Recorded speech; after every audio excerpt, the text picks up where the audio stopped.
Boutet, bonsoir. Bonsoir Nickerson. Alors on va y voir plus clair à propos donc, de cette visite. 5 jours de visite à 3 mois de la présidentielle. Quel objectif? Alors on peut dire que Barbara Pompili vient vanter le bilan d'Emmanuel Macron. Elle va s'appuyer sur des réalisations concrètes. Une visite qui sonne comme un plan de communication, même si la ministre s'en défend. Elle préfère parler de point d'étape. On l'écoute. Un point d'étape de où on en est, de ce qu'on a pu faire avec France Relance, de ce qu'on peut faire, de quelques perspectives là. Mais vous l'avez bien vu, aujourd'hui, sur l'énergie, sur la transition énergétique, sur les déchets, sur les transports, parce que vous avez aussi besoin, au niveau des infrastructures de transport, on sait très bien ici que pour se déplacer, c'est quand même compliqué, notamment sur le pont du Larrivaux, par exemple. On a beaucoup de travaux à faire. Moi, j'aurais voulu venir plus tôt pour pouvoir plus suivre. Mais là, ce que je veux faire, c'est au moins faire un point d'étape pour que tout ce qu'on peut essayer d'améliorer là pendant les 5 jours, tout ce que je peux faire pour qu'il y ait plus d'huile dans les rouages, je le mette en place pour que celui qui me suivra n'ait plus qu'à suivre. Alors Catherine, quel est le programme de cette visite?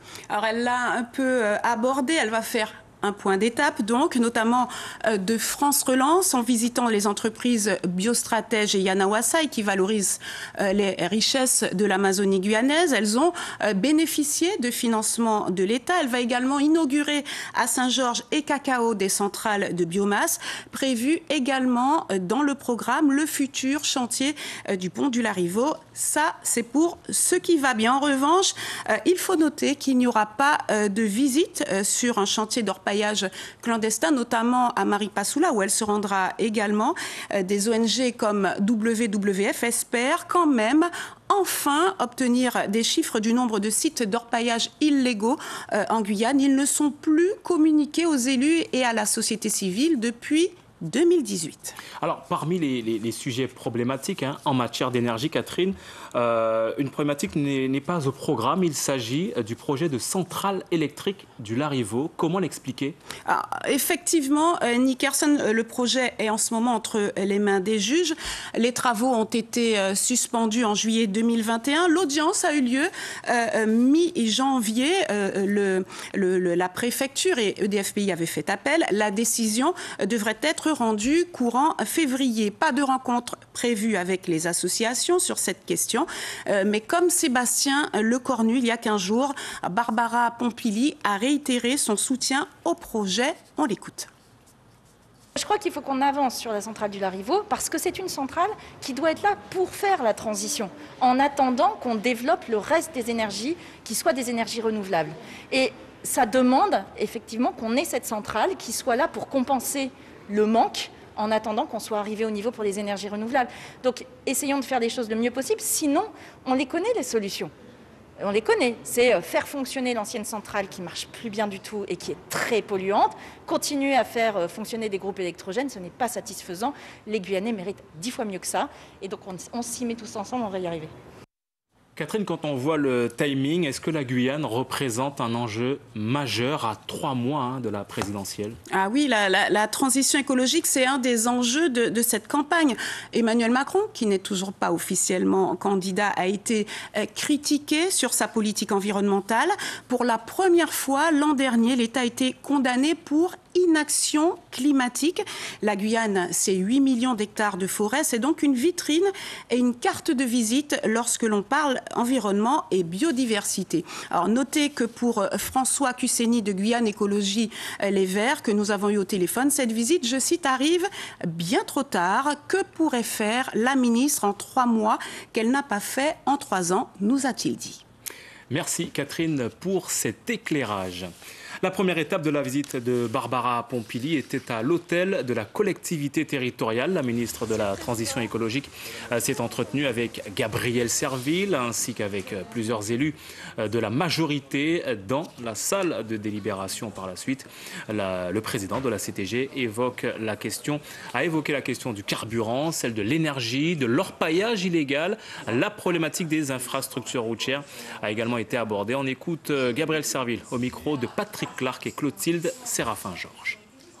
Le président de la République et le ministre des Outre-mer ont engagé une mission d'inspection de l'IGF pour travailler sur la constitution du prix et c'est la priorité pour moi. Tous les problèmes sont urgents, mais ce problème-là du prix du carburant sur le territoire de la Guyane, c'est quelque chose qui touche à l'ensemble de nos concitoyens et il faut que rapidement on y trouve une réponse. On a réellement travaillé sur cette problématique, c'était en 2013.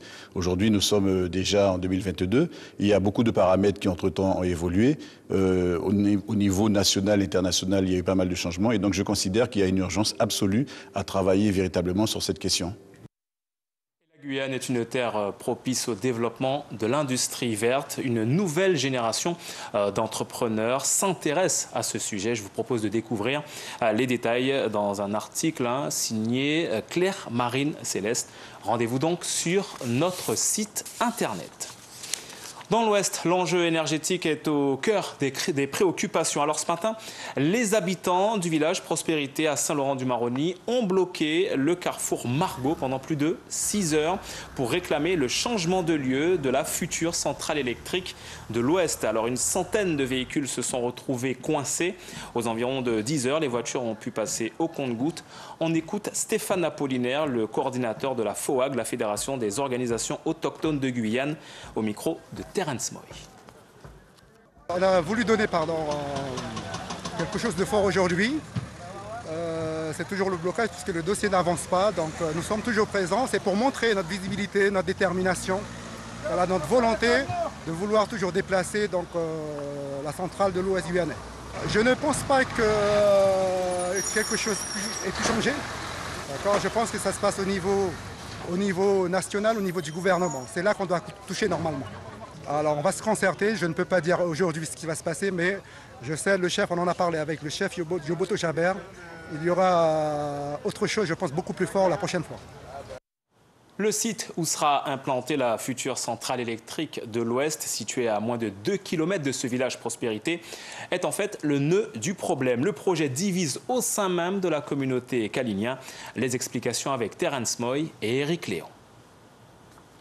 Le projet de centrale électrique de l'Ouest guyanais était au départ prometteur. Il est devenu problématique. Une partie des habitants réclame la délocalisation du site qu'ils jugent trop proche de leur village. Une volonté qui ne fait pas l'unanimité au sein de la communauté kalinia. Je ne dis pas non plus qu'il faut accepter toutes les demandes des sociétés, mais pour une fois qu'il y a une société qui est là pour compenser l'énergie, qui a un manque dans l'Ouest, à un moment donné, comme je dis, il faut quand même réfléchir à 2 fois. Même discours du côté du village Espérance. L'Ayopoto, Claire Poulain, ne comprend pas le changement de position du chef du village Prospérité, qui avait bien signé un accord en juillet de l'année dernière avec la CEOG. Comme j'expliquais aussi à Yoboto Jaber que je ne le soutiendrai pas. Parce que dans un temps où on dit non, où on dit oui, c'est oui. Et quand c'est non, c'est non. J'ai dit qu'il a été soit influencé, soit il prend ses décisions en tant que chef. Mais j'ai dit une parole de chef doit rester une parole de chef. Pourtant, le chef du village Prospérité rencontre dès 2018 les dirigeants de la société chargée du projet et évoque la problématique de l'emplacement depuis le début. Oui, j'ai rencontré Damien Avar, qui était le responsable de HDF. Je lui ai proposé le même discours, le même temps que j'ai aujourd'hui. J'ai dit que ce projet-là va poser beaucoup de problèmes à cet endroit-là. Plusieurs rencontres ont lieu entre la CEOG et le chef Jaber entre 2018 et 2020, en Guyane et en France.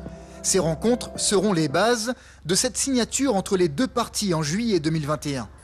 Une aide financière de la part de la CEOG pour encourager le village à devenir plus autonome.